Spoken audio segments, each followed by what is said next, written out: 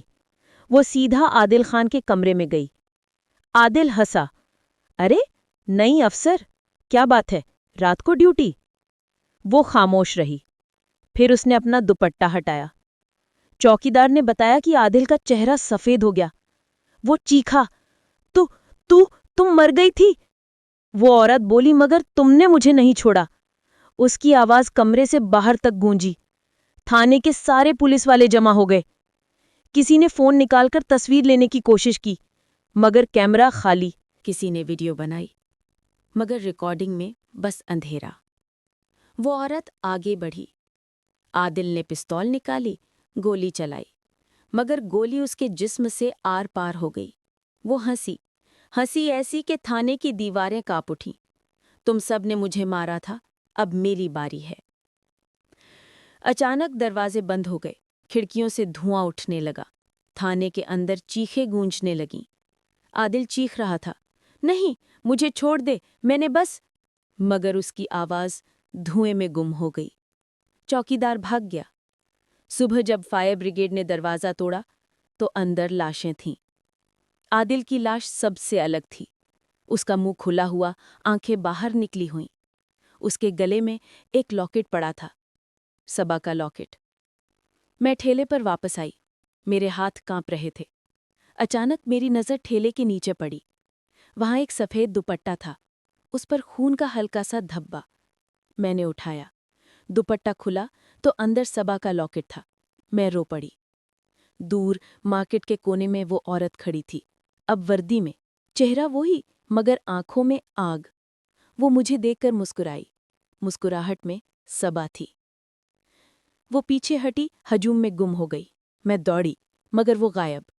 ہوا میں اس کی آواز گونجی، اماں اب سو جاؤں، سب ختم ہو گیا۔ اس رات کے بعد آرٹلری میدان تھانہ دوبارہ نہ کھلا۔ لوگ کہتے ہیں کہ رات کو ایمپریس مارکیٹ میں ایک وردی والی عورت گشت کرتی ہے۔ کوئی اس کا چہرہ نہیں دیکھ پایا، کوئی اس کی تصویر نہیں لے پایا، مگر جو رشوت مانگتا ہے اگلے دن اس کی لاش ملتی ہے، جلی ہوئی، منہ کھلا جیسے چیخ رہا ہو۔ میں اب بھی ٹھیلا لگاتی ہوں۔ عادل خان کبھی نہیں آیا۔ کوئی پولیس والا فری سبزی نہیں مانگتا۔ علی اب اسکول جاتا ہے، مسکراتا ہے۔ شام کو میں گھر آئی، علی سو رہا تھا۔ میں صبا کی تصویر کے پاس بیٹھی۔ اچانک کمرے میں ٹھنڈک ہو گئی۔ میں نے مڑ کر دیکھا، صبا کھڑی تھی، پولیس کی وردی میں، چہرہ وہی، مسکراہٹ وہی۔ اس نے آہستہ سے کہا، اماں اب سو جاؤ، میں واپس آ گئی ہوں۔ اب کوئی تمہیں ہاتھ نہیں لگائے گا، کوئی فری سبزی نہیں مانگے گا، کوئی تمہاری بیٹی کو چھو بھی نہیں سکے گا۔ میں روتے ہوئے اس کے پاؤں چھونے گئی، وہ ہوا میں تھی۔ اس نے میرے سر پر ہاتھ رکھا، ٹھنڈا مگر ماں کو سکون دینے والا۔ اماں اب میں کراچی کی سڑکوں پر گشت کرتی ہوں، رات کو، جو ظالم ہوگا وہ جلے گا۔ پھر وہ دروازے کی طرف چلی، دروازہ کھلا، ہوا چلی، وہ غائب، بس اس کی آواز رہ گئی۔ علی کا خیال رکھنا اور ہر جمعرات کو قبرستان ضرور آنا، میں انتظار کرتی ہوں۔ اس رات سے اب تک ایمپریس مارکیٹ میں کوئی پولیس والا فری سبزی نہیں مانگتا۔ رات کو وردی والی عورت نظر آتی ہے، کبھی صدر، کبھی لیاری، کبھی کورنگی۔ جس تھانے میں رشوت ہوتی ہے اگلی صبح آگ لگ جاتی ہے، کوئی باہر نہیں نکلتا۔ اور میں ہر جمعرات کو صبا کی قبر پر جاتی ہوں، وہاں سفید پھول رکھتی ہوں۔ ہوا چلتی ہے، پھول ہلتے ہیں، اور مجھے لگتا ہے میری بیٹی مسکرا رہی ہے، وہ واپس آ گئی ہے، وردی میں، انصاف لینے۔ اب کراچی کی راتیں خاموش ہیں کیونکہ صبا جاگ رہی ہے۔ رات کو تنہا مت پڑنا۔ اگر تم کراچی میں ہو اور رات کو پولیس کی گاڑی کے پیچھے سفید وردی والی لڑکی نظر آئے تو گاڑی روکنا مت، بس دعا مانگنا کہ تم نے کبھی کسی غریب پر ظلم نہ کیا ہو، کیونکہ وہ آتی ہے اور وہ بھولتی نہیں، وہ جو وردی میں واپس آئی